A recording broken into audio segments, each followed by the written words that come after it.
Hi, this is Brian. Welcome back to another Optimize Plus One. In our last few Plus Ones, we've been spending some time with world-class fear wolf tamer Mark Devine as we explore wisdom from his new book, Staring Down the Wolf. Commander Devine tells us that there are 7 commitments we need to make to forge elite teams: courage, trust, respect, growth, excellence, resiliency, and alignment.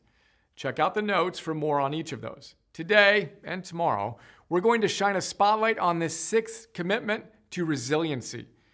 Mark tells us that if we want to build resiliency, we need to stare down the fear of obstacles, which requires adaptability, persistence, and learning. Here's the lesson on adaptability. I quote, "Zen Master Nakamura scribbled on the chalkboard, the screeching sound setting my teeth on edge. The words were written in Japanese kanji characters. Beneath these, he translated for us before we could ask. Fall down 7 times, get up 8. He then gave a beautiful account of the meaning in his broken English.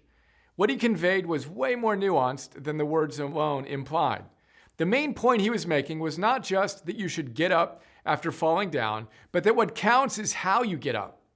How often have you fallen down in life and reacted poorly, or risen with timidity, not adapting quickly to the new reality? Reacting negatively to failure leads to more destabilization, worsening an already bad situation. Sometimes it takes years before you can look back and say you're glad it happened, that you see now how it made you stronger and wiser. That's okay, but it's not how the resilient respond. The resilient stare down their fear of falling off an obstacle and train to get back up right away with a positive response. Like Marcus Luttrell, they look for opportunity to turn lemons into lemonades. Fall down 7 times, get up 8, stronger, better, and more capable. Having learned everything possible from the situation, that's adaptability, end quote. Now, as I read that section, I immediately thought of Angela Duckworth. Of course, Angela is the world's leading scholar on grit. She gleaned much of her wisdom from studying who made it through another brutal rite of passage, West Point's Beast Barracks. You know what she has to say about falling down and getting back up? I quote, "There's an old Japanese saying," she says, "fall 7, rise 8.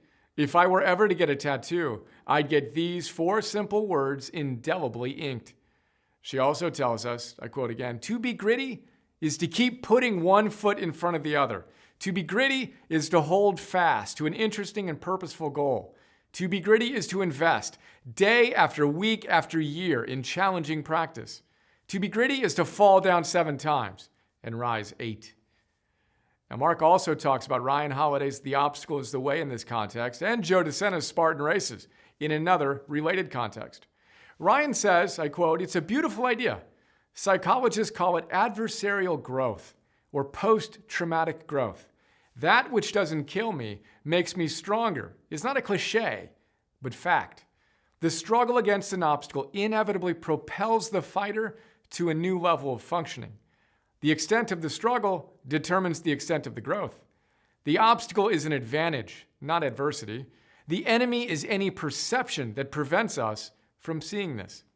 Important note here, when we have that attitude towards life's inevitable challenges, we actually move past resilience all the way to anti-fragility, which leads us to our official Optimize mantra, OMMS, obstacles make me stronger. Literally. That's today's plus one. Let's be adaptable. Fall down 7 times, get up 8. Stronger. Today. OMMS, OMMS, OMMS.